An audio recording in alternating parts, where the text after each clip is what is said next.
Alongside the Insiders, Chris Johnson, Pierre LeBrincat, and Darren Dreger. Gentlemen, the league hates news taken away from the Stanley Cup Final, but here we are. A three-team deal on Tuesday, an extension on Wednesday, and now some very significant, if not somewhat expected news out of Winnipeg, Pierre.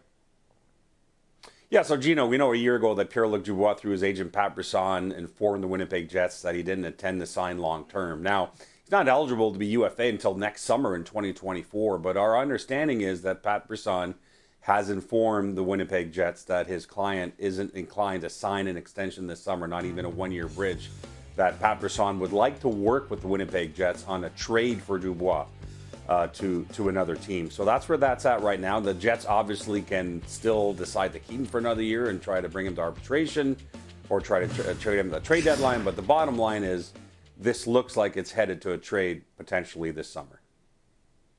Yeah, look, I mean, Kevin Cheveldayoff and the Winnipeg Jets would prefer not to have to trade any of their top players, and they're not committed to doing that or extending them. But you do have to look at the potential and what you're hearing on the trade market for Pierre-Luc Dubois or Mark Scheifele or Connor Hellebuyck. Imagine the return for any of those three players or all three of those players in this offseason. It would help restabilize the Winnipeg Jets. And when you look after next season, you cannot allow Connor Hellebuyck to walk into free agency free. So off-season deals are normally the best deals in terms of return. This is going to be a big summer for the Jets. Speaking of Canadian teams looking for a trade partner, Pierre, are we now at the point where it's an almost certainty that Alex DeBrincat will be on his way out of the nation's capital? I don't think you can say a certainty, but it's certainly more likely than not. And what's happened here is that Alex DeBrincat's camp, led by agent Jeff Jackson, has submitted a list of preferred destinations, teams that his client would be interested in joining. And the reason that's significant is, of course, if Pierre Dorion does trade Alex DeBrincat, he would want him to be signed through this trade so he gets maximum value back in return. Think of Matthew Tkachuk's deal from Calgary to Florida last year. So don't know who exactly is on that list, but that list has been submitted.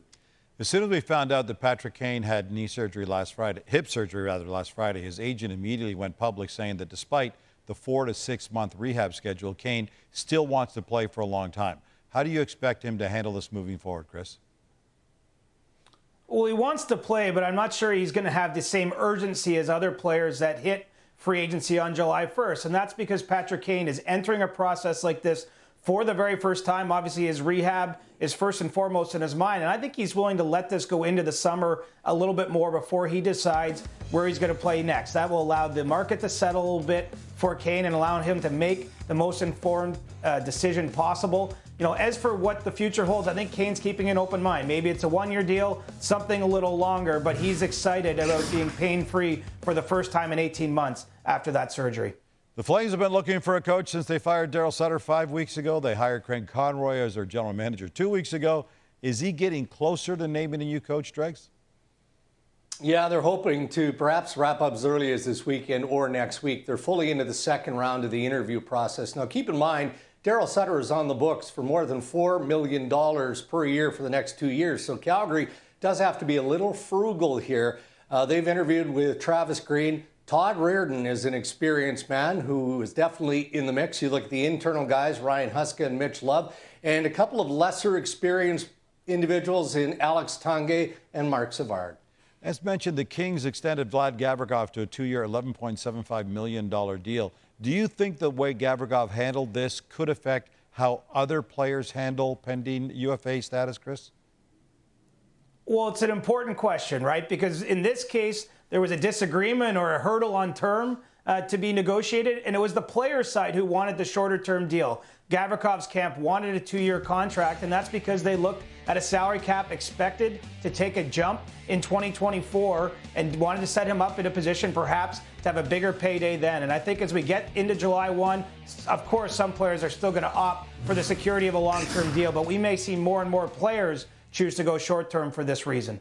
They are the Insiders, Chris Johnson, Pierre LeBrincat, and Darren Dreger.